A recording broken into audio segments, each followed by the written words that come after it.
السلام عليكم ورحمة الله وبركاته. ازيكم حبايبي؟ عاملين ايه؟ جيت لكم النهاردة في فيديو جديد ومليان بقى حاجات كتير، ويومنا بصوا هنا انا كله ليلة بدأت البحر. اصلا بصوا بجيب الزيتونية واتو كده زيتونية حلوة. وبفتحها كده من ناحيتين لاني مستعجلة عليه. لو انتي مش مستعجلة عليه ما تفتحيهاش. وده تفاحي العزيزي ولا الزعزاعي ولا العجيزي. ريحة الفلفل قوية جدا. هو اللي هيقعد معاكي رمضان. ما تجيبيش التفاحي لو هتسيبيه رمضان، تمام؟ معلش اعذروني. بقطع فلفل من ده هنا اهو. فعشان ده انا كنت عامل لماما وحماتي السنه دي بقى ايه. شاطره، انا جايلك اهو. فهعمل دول لنفسي بقى، فانا مشطشطاه على الاخر. هقطع فيه فلفل حامي وليمون، ويعني هعصر الليمون في كوبايه، واخد قشر الليمون اللي هو الليمون ده احطه فيه برضو. هاخدكم معايا واحده بواحده. دي طريقتي في الزيتون التفاحي اللي مش بيقعد كتير، يعني شهر وتفتحي عليه. كميه قد ايه وراميه قدها 3 مرات والله العظيم في الزباله، منهم لله اللي بيبيعوا حاجه تبقى بالمنظر ده. طبعا انا لو واقفه كنت جبت ونقيت انقي بالواحده عادي، بس هو عشان جوزي اللي جايبهولي، فجوزي طبعا مش عارف الفرق يعني. فالراجل كان بيعبيله كده في الشنطه. فعشان كده قلت خلاص هعمل الكميه دي ليا، والسنه الجايه ان شاء الله بقى ابقى اعمل لهم معايا. بصوا هنا انا قطعت جزره وبشرت برضو شويه همت. يعني بشرت واحده وقطعت 2. انا بعمل طبعا كميه صغيره على قد ده، يعتبر كيلو. وليمون عصرتها. بصوا يعني مقدار ايه، نص كوبايه ليمون، وهعمل زيها نص كوبايه خل. لو انت مش مستعجله عليه ما تحطيش خل، لان الخل بيسرع سواه. لبن ده طبعا جايباها غلي لاني بعمل نجرسكو. بسلق المكرونه كده وانا واقفه، بعمل كله مره واحده عشان ايه. بصوا هنا انا حطيت معلقه هريسه شطه بعد الجزر. طبعا انا قايله لكم لغايه الجزر. معلقه هريسه شطه، بحب احط فيه بابريكا وكزبره. عندك كرفس حطي، انا ما عنديش. طبعا عارفه انه لازم يتحط في برطمان، انا نسيت اجيب البرطمان. فمش هنوقف على حاجه. ومعلقه سكر.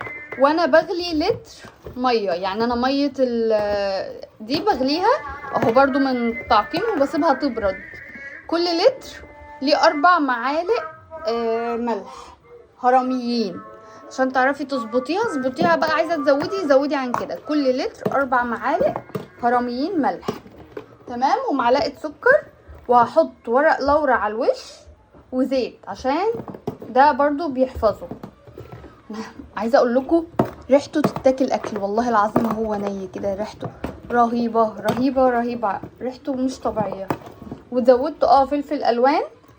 انا بحب الفلفل الاحمر في المخلل قوي قوي، بعشقه. فكان عندي فلفلايه كده قطعتها وحطيتها. اللي انت تحبيه حطيه ما عدا الخيار، لان الخيار بيستوي بسرعه عشان ما يبوظلكيش الدنيا. بس احط الميه اهي، هي غليت في الكتل، هسيبها تبرد وابدا اضيفها عليها هي ورق اللورا والزيت. ريحته قلبه المطبخ، والله ريحته قلبه الشقه. وخلصت هنا النجرسكو اهيت، ما عادش الا البشاميل بتاعها بيغلي. وبغلي برضو لتر تاني ليا عشان ايه، اعمل لي ايس كوفي اكافئ نفسي بيه بعد الليله دي. عايزه اقول لكم ان انا من مواقف وطرائف السوبر ماركت عندي قايلاله يجيب لي، هو بيجيب لي من العطار ب10 جنيه او ب15 جنيه عصفر للمخلل، راح جايب لي لسان عصفور. والله لا اعمله من غير عصفر ويطلع زي العسل كمان. اهم حاجه ان انتي طول ما انتي شغاله في المطبخ سمي الله كده وقولي يا بركه بسم الله ويا بركه الصلاه على النبي، الحاجه بتطلع والله العظيم حتى لو فيها نواقص زي العسل. يعني انا ما عنديش كرفس وما عنديش عصفر، وهيطلع تحفه تحفه بجد. يعني انا لو اقدر اديكم منه هديكم كلكم والله العظيم. اللي نفسي فيه بقى ان انا اطلع لي طبق جنب النجرسكو بكره، بس طبعا ده ايه من روابع المستحيلات. ايه روابع المستحيلات دي؟ عايزه اقول لكم ان انا واقفه بقالي كتير كتير والله العظيم في الحر ده. الحمد لله، اللهم اجرنا من نار جهنم. بس يعني انا بالليل، احنا بالليل فعادي. يلا اتقلي بقى عشان ادخلها الفرن. انا بقى هعملها كده من بالليل، وبكره هدخلها الفرن تاني اللي هي التسخين بس. يلا هي بدأت تتقل اهي شويه الحمد لله. يا رب نخلص. لسه عندي برضو غسلت غسله اهي، وبعمل غسله ابيض. ف ربنا يعيننا ويعين كل على شغل البيت في الحر ده، ويعين كل موظفه. يعني دولت والله اللي بدعيلهم جامد. ربنا يعينهم بجد على شغل البيت والشغل بره. ربنا يعينكم يا رب ويرزقكم من حيث لا تدروا يا رب. رزق وفير من حيث تدروا ومن حيث لا تدروا. يا عيال الحلاوه يا ولاد، بصوا بصوا والنبي هتطلع جوسي وقمر. بصوا انا بحبها في النجريسكو ما يكونش تقيل ولا خفيف. هي لو خفيفه هتلاقيها نزلت تحت خالص، عدت من المكرونه ونزلت. لكن انا بحبها في النجريسكو تبقى كده عشان تبقى ايه، جوسي. خلصنا، نحط عليها الموتزاريلا القمر دي. عايزه اقول لكم ان انا تعبانه والله والله ما قادره ادعولي. اغسلكم انتوا دلوقتي بس ريحته هي اللي موقفاني في المطبخ بنشاط. فذكر الله تعالى من افضل الكلام الذي يتقرب العبد به الى مولاه. خلصت اهي، وانا برضه خلصت معاها خلاص، ما انتش قادره اهي. الوش القمر ده تحفه بجد. انا ممكن اقطع لي قطعه دلوقتي والله اتعشى بيها. خدت لي بقى قطعه كده وبيبسي وكلتها ونمت. تاني يوم جوزي فاجئني وقال لي يلا نروح البحر. طيب الحمد لله ان انا عامله الاكل من امبارح. عملت لهم بس قطعت لهم مانجا وحطيت لهم عنب وتين وبرقوق. وقالت لي شويه البصل دوت بحبه قوي. عايزه اقول لكم ان انا عايزه كل اللي متابعين رودي كورنر هسيب لكم قناه صاحبتي هي عاملاها جديده. هسيب لكم اللينك بتاعها في الديسكريبشن. قناتها جميله قوي ويومياتها عسل قوي، بحب اتفرج عليها. انا يعني انا شخصيا بحب اقعد اتفرج عليها هي واولادها. ربنا يبارك لها فيها يا رب، وتبقى من اكبر القنوات في الدنيا. هنا كنت خلصت طبعا الحاجات المعالق والحاجات دي. والله يا جماعه ما بشتريها، انا دايما بتيجي مع الاكل اللي من بره فبعينها وباكل بمعلقي.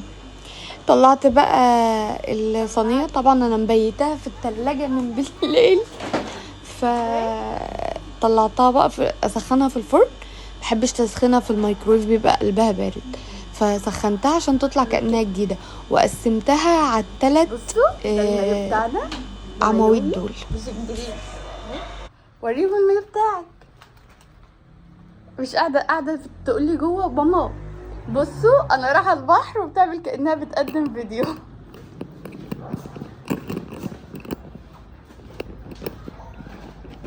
رحتي فين بابا؟ رحتي لورا.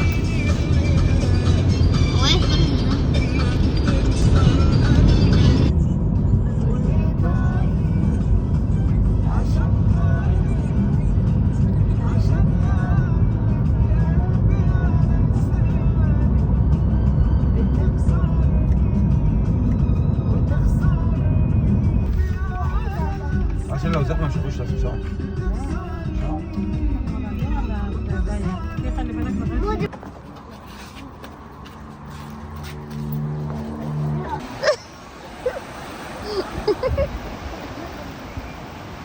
بوظت التاني.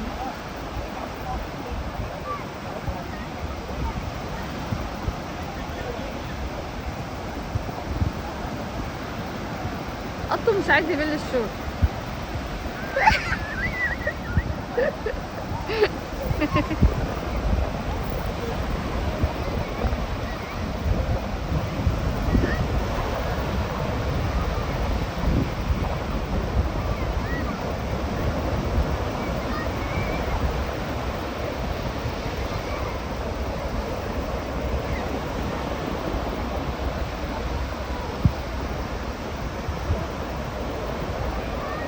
بيعيط.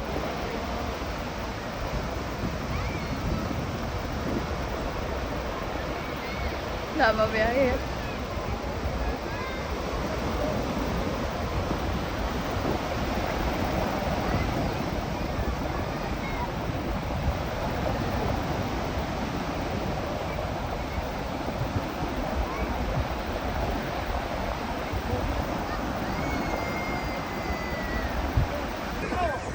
الاكل حلو؟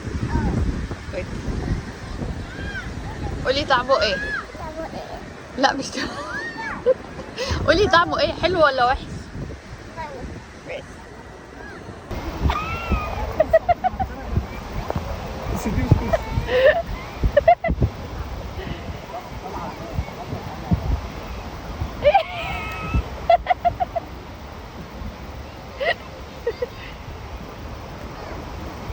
اصل انا قلت له بص على السمكه تحت الميه. ايه شفت ايه؟ اختي توليدو. اطلع منين؟ اطلع منين؟ مش خروج ده؟ خلاص لف كده برضه ماشي. الناحيه التانيه دي بعيده؟ لا لا احنا جينا منها.